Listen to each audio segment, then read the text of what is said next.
good. We'll do one more. Stand by. Any adjustment on No. that? That was great. 501, take 2.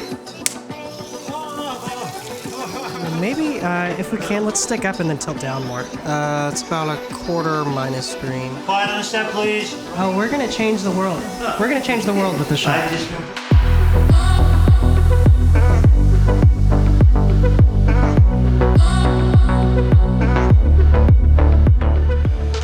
Hey everyone, I'm Robert from Machado Visuals, and today we're breaking down a healthcare commercial I shot a few months back. In terms of style, it's your typical run-of-the-mill healthcare commercial where we focus in on talent as they deliver their line.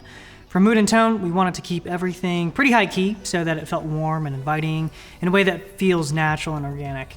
The whole ad campaign is about taking on a more healthy lifestyle, so all these scenes are little slices of your everyday family developing better habits.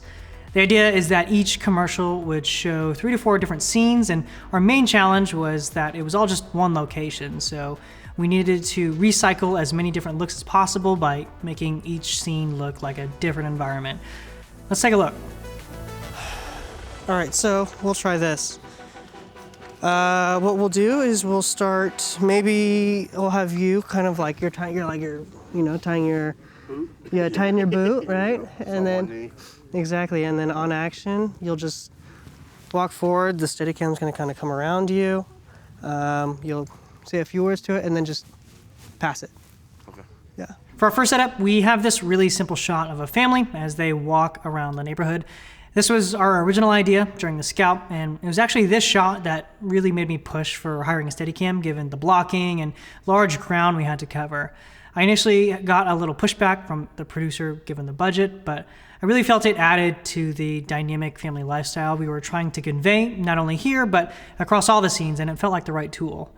During our scout, I figured out when and where the sun would be in an optimal position for our shoot time, and since this was the first shot of the day, we were just catching the tail end of golden hour with a great directional key and beautiful long shadows. This was important since we didn't really have the budget to light with bigger units like HMIs, so figuring out how to best use the sun was crucial for the scout. On the day, we ended up switching the blocking around a little bit, mainly for lighting and also so that we didn't see all the crew vehicles parked along the sidewalk. We threw up a 12x soft frost to take the edge off the morning sun and to also maximize our output since the frame was so far away. We needed the frame to be farther away for a couple reasons. One, we needed to cover a fairly large area, and two, since talent was walking towards the frame, we needed to take advantage of the inverse square law to help minimize the change in intensity as they got closer to the source. So if you don't know, the inverse square law basically means that there will be less changes in intensity the farther you are from a light. So for instance, there's a pretty big drop in intensity from here to here, but not nearly as much from here to here. So in a practical sense, even though our talent is walking right towards the frame, there aren't huge increases in exposure until they're basically right on top of it. That's good. We'll do one more. Any adjustment on No. that? That was Just leave great. it? That was great. I feel warm inside. This right here, it's warm. So the second shot pushes in on this family getting ready for their day as mom delivers her line to camera. There was a lot of discussion in pre-production on how to block the scene, but I knew I had to light pretty globally since we're capturing nearly the entire kitchen. We started by throwing up a 1200D through a frame of 250 just outside the window to fill the room and gave us a great starting point for most of our level. I wanted to start introducing some hard light throughout the set, so we set up a 600X off in the corner with the spotlight mount aiming towards the center island and adjusted the blades to keep that harder source off of any faces. This helped it feel more like that early morning sun pouring in through that same window.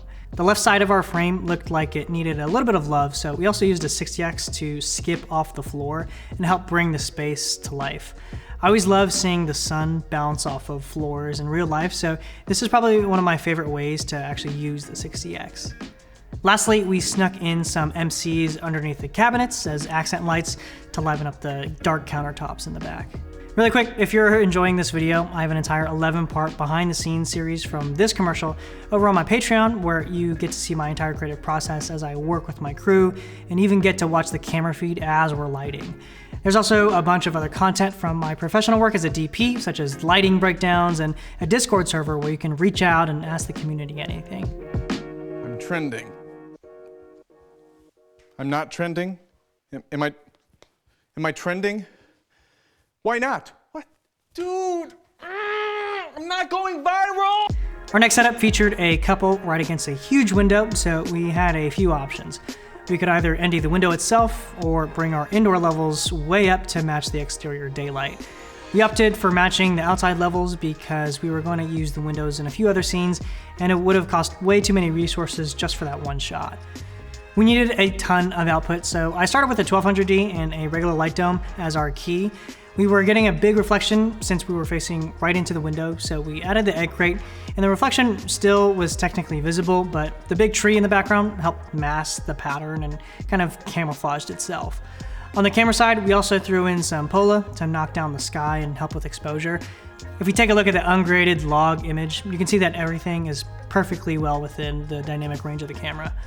We also added another 1200D bouncing into the ceiling in that back room to bring up some of the room tone. Otherwise, the whole room would have felt super dark and moody. That's another thing you have to consider if you're going to expose for windows. Not only do you have to think about your subject, but you also have to consider what the room looks like around your subject. So if you're going to light against windows, make sure you have enough punchy fixtures to go around to start bringing up those levels. For fill, we did a 6x ultra balance with one of my Gaffer's 300 watt Godox lights. There was a slight color shift between brands, but it wasn't anything a trusty color meter couldn't fix. So we threw on a quarter CTB and minus green, and we were good to go. This next setup was kind of a more intimate scene with 3 people meditating together. We planned to have a much warmer overall tone, so I set the camera to 8500 Kelvin to help push our lights much warmer, as well as offsetting that shaded blue window in the back. We keyed with a 600X and a lantern rigged to a menace arm for a sort of pool of centralized soft light. Our talent sitting in front was primarily backlit from the lantern, so we also added another 300X to key her at around 3800 Kelvin to maintain that warmer look. My gaffer had a couple 2-foot pavo tubes that we snuck in the background to give the wall a really subtle glow, as well as an MC and a standing bell that we set to a fire effect, even though you'd never actually put a fire in there. As the camera pushed towards talent, we also flew in a bounce card to help beautify that close-up. Our last setup was sort of a mock consultation where we just used a spare room in the house and did a little set deck to make it feel more like an office environment. This was our last shot of the day, so I knew this would end up playing as a night for day, so we started by draping some magic cloth outside over the windows and using a 1200D for our ambient level. On the far window, we set an ultra bounce at an angle and lit that with a 300D. To key our talent, we snuck an IntelliTech 2x2 mat in the corner and just added a little passive fill, and that was pretty much our entire setup. Scouting was crucial for this project so that we were able to come up with a solid plan of attack for each of the setups. Going in already having an idea of the blocking and simply knowing the sun's path makes everything so much smoother on the day, and using something like CAD Rage on my iPhone was super helpful in visualizing our lighting approach. Also, big thanks to Evan for helping out the camera department and shooting BTS for this project. If it weren't for him, I wouldn't have been able to make this video, so firm handshakes in the chat. As always, if you have any questions on this video, feel free to leave them in the comments below. Thanks for watching, and I'll see you in the next one.